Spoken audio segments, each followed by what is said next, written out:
Okay, we're back to the second reading of Kwanzaa for Conrad, a survival tango. And Odie Hawkins is reading. The book can be purchased through Barnes & Noble, Amazon, or Google it with the name and the author's name, Odie Hawkins, at your local bookstore. Mr. Hawkins, please continue to read. Well, here we go. Of course I had people talk to me about my problems. Some of them were down and out, just like me, but for some reason they seemed to feel I had a chance to make it. Look, Conrad, they told me, you don't have to be down here. You got an education, you got brains. And then there were those lovely people who worked in the Ray Gunn building, the Department of Just Us, right over there on Spring Street. The legal secretaries, especially that wonderful little sister who wore the cowboy hats. Damn, what was her name? He paused and stared at the man brushing his bald spots. I felt tempted to pop in and say, well, okay, look, while you're trying to remember this person's name, let me ask you this. But I didn't. Zola Salena, that was her name, never will forget her. She gave me money, brought me food, gave me encouragement with an upbeat vibe. All of them did to some extent, but she was special. You know what I'm saying? The question was so unexpected I could only nod. Yes, I know what you're saying. Still hard to believe they would come within 50 yards of me. The way I stank back then. You stank? I was forced to smile at my own question. I could visualize the look of it in a question and answer format. You stank? Hey, yeah, I stank. You would have stank too if you hadn't had a bath or a shower in years and you were pissing and shitting in your pants. I'm sure I made an ugly face. I couldn't imagine anything that gross. Conrad seemed to be delighted with my reaction. Yeah, that's what I did. I pissed on myself and shitted in my pants for years. You'd be amazed at how much shit you can carry around in your pants. I used to stuff my pants cuffed down inside my shoes to keep the crap from falling out. 6:30 p.m. in Pershing Square. The man brushing his bald spots, the man navigating across the square, were joined by a dozen other afflicted human beings. Conrad draped his beefy arms across the back of our stone bench and gazed from one to the other. I got the impression from the superior look on his big bearded face that he was looking down on them in a superior than thou fashion. Look at him, Michael Bronstein. I was a bit surprised to hear him say my whole name. For some reason, I simply assumed that he forgot my name. I'm looking, I assured him. Have you ever seen a greater, more courageous collection of human beings in your entire life? In the beginning twilight, I made a careful study of the bald brushing man, the Pershing Square safari master, the clumps of people sprawled here and there, obviously drugged up, or waiting to be drugged up, the straight-up crazies. Courageous collection of human beings? You can't see it. You're too far removed from their reality. You can't possibly begin to imagine what it feels like to try to fight off hallucinations, ghosts, demons, spooks, whatever you want to call them, every hour of every day. Believe me, that takes a lot of courage. Even now, I have to think back on what he said as a definitive moment. For the first time in my life, I was made to understand that courage was not simply about facing a blank sheet of paper or an impatient editor. Conrad stood, did a lazy stretch, and casually nodded to me. Come on. It took me a moment to realize, hey, we're going back over to 4th. It's getting dark. The shops are closing. I should be at home having a glass of Chablis, talking on the phone, whatever. He strolled, which enabled me to keep up with him. I felt compelled to ask, what made you come in from out here? He smiled down at me, For the first time since I met him, placed a hand-like hand on my left shoulder. Good question, Michael Braunstein, good question. He didn't say anything for a whole block while his heavy hand weighed my shoulder down. Right there at the corner of 4th and Hill Street, he stopped and turned to me. It was like a satori. Are you familiar with Zen? I nodded. What else did I do? His question seemed to demand that I say yes. I nodded again. Perhaps it was a satori, that instant, intuitive lightning that can strike when you least expect it. There I was in the deepest dark night of my soul when this light blazed up in my subconsciousness and asked, who are you? The question demanded an answer that was so powerful I could actually recall staggering down the street, almost punch drunk from the hit it made on me. Who are you? That was the question. It took me about 3 days to access the strength, to access the answer through all of these layers of stuff on top of me, the madness in my head. Ever been mad, Braunstein?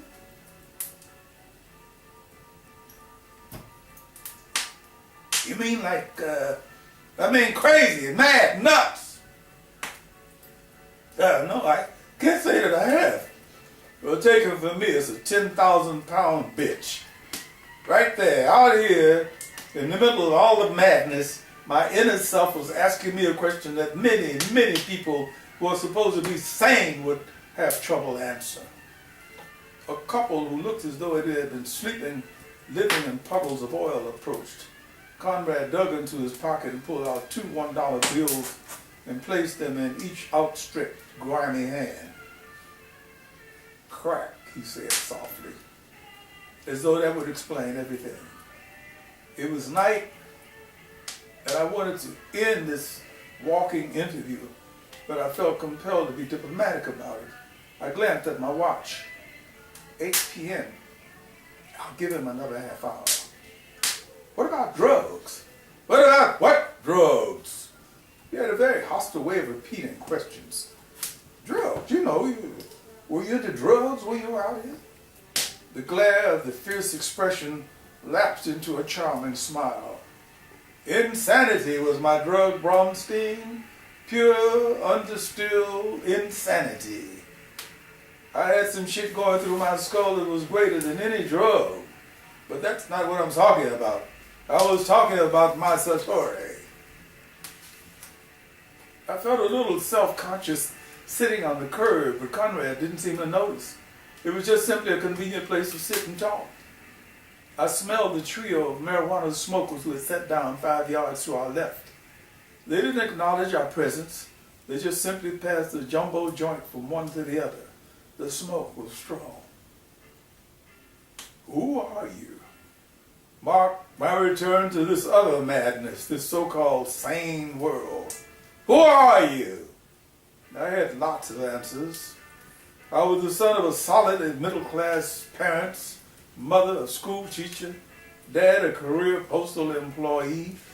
They sacrificed to send me to private schools. I had a football scholarship to a prestigious Ivy League college. I had a talent for writing, but I took no pains to nurture it. I was simply content to live the good life. You know what I'm saying, Braunstein? Conrad's heavy hand clamped down on my shoulder, jarring me from my absent-minded, steady gaze at the woman taking a crap in the gutter across the street. I know what you're saying. He made his charming smile. Of course, seeing somebody take a crap in the street wasn't news to him. I was shocked and fascinated. I would suspect, given what we know about human nature, lots of our problems would be solved, he continued, seeming to notice the defector across the street for the first time. I mean, look at it this way. If you could answer that one simple question, who are you? Then you would be well on your way to knowing what your purpose in life is going to be. The woman stood up and wiped her filthy dress between her buttocks. I made an ugly face. God, how gross. Take her, for example. He pointed with his scraggly bearded chin. They call her Candy Lips because she has such a filthy mouth. I know her. No one can say anything to her for fear of being cussed out. Conrad, what about your book? I'd like to talk about that. What the fuck do you think I'm talking about? Oh. I felt like someone who had gotten himself caught without his homework. Conrad seemed to be meditating on a deep thought for a few moments. I took careful note of a small pack of large rats that suddenly swarmed through the drainage opening to our right. I was terrified. Would they attack us? No, they wouldn't attack us. They had urgent business across the street. Thank God. Acid was the catalyst. It offered too many realities. Huh? Maybe I shouldn't blame my total collapse into the snake pit on acid.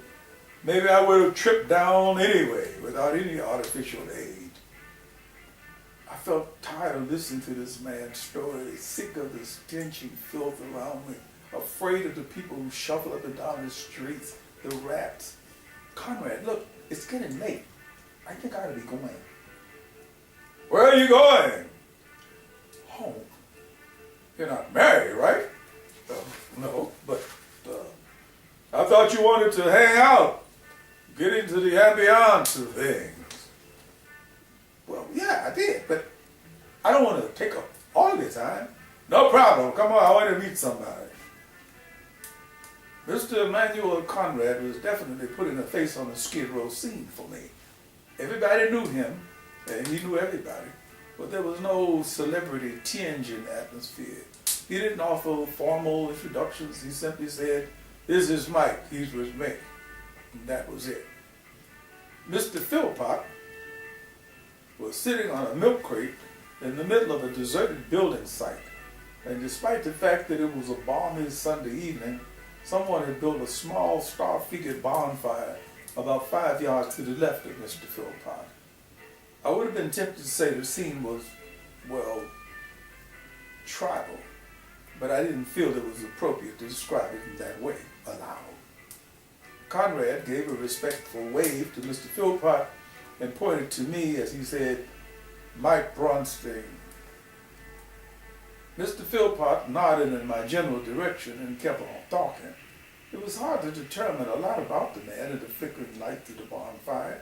He was obviously an older guy, maybe 60 or so. But I couldn't be certain because I had discovered in a short time that many people on Skid Row looked much older than they were. Let's hear for the soft life on the streets. I try to stay away from junk food and junk food circumstances as much as possible. And believe me, as y'all know, that's kind of hard to do out here, but we have to do our best. I was immediately enchanted by the man's voice, his mannerisms. He reminded me, frankly, of a cooler, older Richard Pryor. Don't get me wrong, I didn't know Richard Pryor. I'd only seen him on videos, but I could easily see that Mr. Philpott was in the Pryor mode. "Yeah, maintained," he said, just as we found our places in the horseshoe circle. "I gotta go pee." He stood up with arthritic stiffness. I could read the arthritis signs pretty well from having watched my grandfather creak along. Mr. Philpott walked several steps away from the flickering light of the fire, turned his back to us, and let fly. He zipped up and resettled himself on the milk crate. I took a casual look at the people in our circle, most of them sitting on the hard-packed dirt, cushioned by pieces of flattened cardboard, swatches of tarp, dirty blankets. About 20, 25 people, a cross-racial, cross-cultural mix. A few women, 2 of them Asians. Asian women on Skid Row? That grabbed my interest. Maybe it has something to do with the nature of stereotypes, but I had never associated Asian women with Skid Row. Skid Row was a black/white thing. They were alert, paying close attention to the proceedings, but it was a pretty beat up bunch, pretty beat up looking bunch. Seemed like all the guys had broken noses, scabs on their faces, blackened eyes, cuts here and there. The women wild-haired and equally dirty, beat up. The warmth of the fire sharpened the funky aromas that each of them carried, but Mr. Philpott was taking matters above the funk. I bet more than half of you dudes standing around here ain't never had a prostate examination, have you? Raise your hands if you ain't never had one. All of the men raised their hands, including yours truly, and two of the women. Mr. Philpott took careful note of the response to his impromptu survey question. Just as I thought. All of y'all just waiting to get that old nasty cancer of the prostate. You sisters can put your hands down. This is a man thing. We all shared a laugh at the slightly embarrassed, confused expressions on the women's unwashed faces. Mr. Philpott stared into the flame for a few beats. I could see the exquisite timing of the superior actor in him. Yeah, I'm glad I got my old prostate checked out last year. They tell me the daggone thing is swelling up, enlarging, but it's going so slow, I'm apt to die of a heart attack before the cancer kills me. I was surprised to hear the deep rumble of Conrad's laughter. Mr. Philpott was a funny man. It didn't take a lot of exposure to see that he was really talking about something. Well, that's neither here nor there. What was I talking about before I took a leak? Clever dude, he was forcing us to remember where he had placed the marker, what page he was on. Concrete, someone called out. Give that gentleman a Cupid doll, he responded before returning to his subject. Yeah, concrete. That's where I was. I don't think I have to do a whole lot of explaining to y'all. The folks who are very well acquainted with the concrete. Conrad gave me a heavy nudge in the ribs and winked. The folks who know what the sidewalks are made of, what living on the concrete can do to the soul, to the human spirit.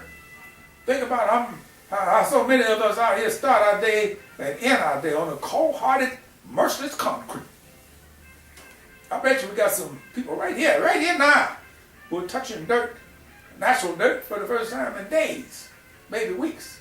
Now you got to ask yourself, why is living on the concrete bad? Well, the first thing I can tell you is that it don't help your arthritis weapon now. We were with him. He was my grandfather, Jacob Bromstein. We smiled with him. Point I'm trying to get to is this. We wasn't the one who decided we want to live on concrete and lose connection with Mother Earth. It was the politicians who did it. And I ain't just talking about white politicians or black politicians. I'm talking about all of them. They're all the same all over the planet. I don't think it's really important to know how they did it. It's why they did it. As I look around here, I can see this. Some of y'all too young to remember when we didn't have thousands of people living out here on the concrete. Why did the politicians put us out here on the streets? Let me start with that old guy who died of Alzheimer's, Ray Gunn. Lord Almighty, talk about poetic justice.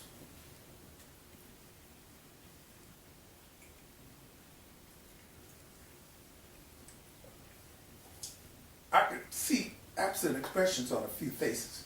Who was Ray Gunn? Mr. Philpott took the note too and filled in the blanks. Ronald Reagan was one of those old fox-ass politicians who helped the poor get poor and open up the doors of the mental hospitals for thousands of our sisters and brothers to get lost out here on this concrete. Now, why did he do that? Well, my theory is that he was using the poor and the mentally ill as buffer zones. You know, like blocks between you and the cold wind or the rain. Several of us nodded in unison. Some of us may not have known who Ray Gunn was, but we could clearly understand the idea of something keeping the wind and the rain away from us. You see, the thing you got to understand about politicians is that they're always trying to figure out a way to make some money. That's all they care about is money. Now, Ray Gunn and his henchmen needed to have some distraction from them stealing our money or using our money in the wrong way, or wars and whatnot. So Ray Gunn, whoever thought of the idea, decided to focus on making the poor poor and open up the doors to the mental institutions around the country. They would be distractions, don't you see? While he and his big-time corporate thief pals was raiding the chicken coop, they would point their fingers at us and say, "Look at them nasty old poor people and them crazies. Ain't they a damn disgrace? They ought to do something about themselves. Now I call that a buffer zone. A real distraction from the real problems and the real solutions. This is one of the few places in the known world where poor people are blamed for being poor and sick people are blamed for being sick. I felt like applauding, but I was restrained by a big wink and a nod from Conrad. He was signaling to me that there was more to come. Okay, so we down and out, right? I said, so we down and out, right? The group responded with vigorous grunts of approval and several indistinct moans, just as I thought. Some of us are in denial. We don't want to admit we down and out. And some of us are mentally ill too, right? A spacey beat passed before a full chorus answered this question. I am. I'm sick right now. Yeah, I'm crazy as hell. I ain't crazy, but I think I am. Right? Yeah. All right. Simmer down. Y'all done made your point. You're crazy as hell, and you ain't going to take it anymore. Network, Patty Chayefsky's masterpiece flickered through the back of my consciousness. We're mad as hell, and we're not going to take it anymore. Okay. Now that we all agree that we're all poor and crazy, it's time to move on to another level. I was surprised at the reactions of the people around me. Some were more animated. The blank expressions had blossomed into grins, smiles, gleaming eyes. Mr. Philpott had struck some chimes. Now, this might not sound crazy to some of y'all, but I'm going to say it anyway. I got two ideas that's been bumping around in my head since last New Year's. He paused and seemed to look at each individual around, asking them without saying it, should I go on? The eagle looks, and the people edging toward him a few inches answered his question. He spoke in a low, distinct baritone, slowly scanning his audience. I think we ought to start a $1 casino up in here. That's right, a $1 casino. We could ask these people who own this lot to let us use it, or one of these other vacant lots, or maybe one of these would-be churches. No one would be allowed to bet more than $1, and no one would be allowed to take away winnings of more than $10. 10 cents would be deducted from every dollar that was gambled to fund health services, mental health included, feed people some good food, provide shelters and such as that. What y'all think about that? I felt vaguely surprised to hear my own voice join the others. That's a damn good idea. Conrad gave up some deep, rumbling laugh. He sounded like old Cannon when he laughed. Number two, remember I said I had two ideas, about as many as a man my age can hold on to at the same time. His semi-toothless smile reminded me of Conrad's charming smile. Number two, I know this may sound a little far-fetched, but there's no reason why we couldn't create our own republic down here. Issue visas, stuff for people who want to trip through. Let's say, like a friend, what's your name? I forgot. I suddenly felt stage fright. Why me? Conrad nudged me. Mike Bronstein, sir. Yeah, visas for people like Mike over here. Obviously, he's here for a reason, on a mission. He ought to be charged something for him to get what he wants. And I ain't talking about drugs or sex. They're out of the picture as far as I'm concerned. Y'all maintain, I gotta go mail a letter. Once again, he uncooped himself from the crate to go take a piss. A visa visit the San Julian Street Republic? Yeah, why not? Once again, receded and probed us. Now, man, where was I at? Where was I at? Visas, I called out. Mr. Philpott favored me with a smile and a wave in my direction. Give that gentleman a Cupid doll. Yes, sir. That's exactly where I was at. But I ain't there no more. I'm off to another level. Come on with me. Since I done got old, I've discovered I can't spend a whole lot of time talking about the same thing for too long. What I want to do now is share something with y'all. Once again, he elevated his pause to include a question mark. Look at us. Should I continue? I felt tempted to call out, let us hear the will. We will hear the will. The scene was so Shakespearean. we edged forward a few more inches. What I got in my head basically concerns how things have gone from bad to worse and how we can turn some of this stuff around. How long has it been since I was in a group outdoors and no one was smoking anything? I turned to whisper up to Conrad's ear. I noticed someone is smoking here, not smoking anything. Nah, Conrad whispered back. Mr. Philpott don't like smoke around, or no kind of smoke. Mr. Philpott stared into the dying fire for a beat before an anonymous contributor gently placed 2 large slabs of wood on the fire. Mr. Philpott looked grateful. Fire good for this arthritis, he said. Paused for effect and then was off to another level. What y'all got to understand that this ain't the great society, like Johnson tried to make us believe. It ain't the Camelot society, like Kennedy wanted us to believe. And it damn sure ain't the Democratic society that the guy in charge right now wants us to believe. What this is, what we got now, is the insensitive society. It was obvious that Mr. Philpott was really going to take off to another level by referring to historical figures like Johnson and Kennedy and not backspacing to explain who they were. He was on another level automatically. I just have to say this. I felt a sense of the surreal, if you will. Standing around in an empty lot with a bunch of folks who looked as though they had stumbled onto the scene from the underworld. Listening to a little black guy sitting on a milk crate who was making more sense to me than I'd ever gotten out of 4 years of college. I think the insensitive society took off big time when they started having these argument shows on TV. Somebody else might say it all began to go downhill, begin to become insensitive when gas station attendants stopped wiping off our windshields, checking our tires, and measure our oil. Yeah. He laughed at a private joke. Yeah, I know some of y'all think this stuff is ancient history, but it ain't. It used to happen not too long ago. Now, I don't want nobody to misunderstand me. I ain't got nothing against TV. I just happen to think it's the TV that's got something against me.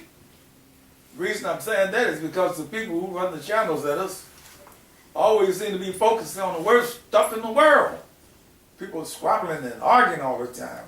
Even on these Snow White sitcom shows. You can't tell me that those people are sensitive. They got to be insensitive to want to give us a murder every minute. Or some other kind of negative stuff every 5 minutes. Some of y'all standing, sitting around here right now, stepchildren of this negative TV programming. Can I hear an amen? I had to laugh. Hearing fervent amens growl up from some people who probably hadn't seen the inside of a church in years, if ever. Think about what's going on around us to clearly understand what an insensitive society looks like. Let me give you an example of what I'm talking about. I'm sleeping in this real cozy doorway over there on 4th, and about 4 a.m. I was woke up by a couple of young bloods sitting in their car about 10 steps from me and about 10 other people.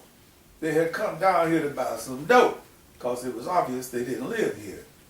They had turned their boombox in their car up so loud, the car was shaking, and the sound was vibrating through the concrete. Now, I'm sure that all of y'all who know me know that Mr. Philpott hates loud noises. I heard enough loud noises in Vietnam to last me a lifetime. Well, to make a long story short, I went over to the car and asked the young bloods to turn the noise down. You know what they says to me? I was beginning to enjoy his question mark pauses. He says to me, now you got to understand that we shouting at each other because the boombox was so loud. He said, hey old nigga, if you don't like this, go some other fucking place. I wanted to tell him he should go someplace else. I was already where I wanted to be. But I knew it would be useless because they were so insensitive they wouldn't even hear me. So I signaled for a few of my friends to help the situation out. What happened, Conrad? You were there.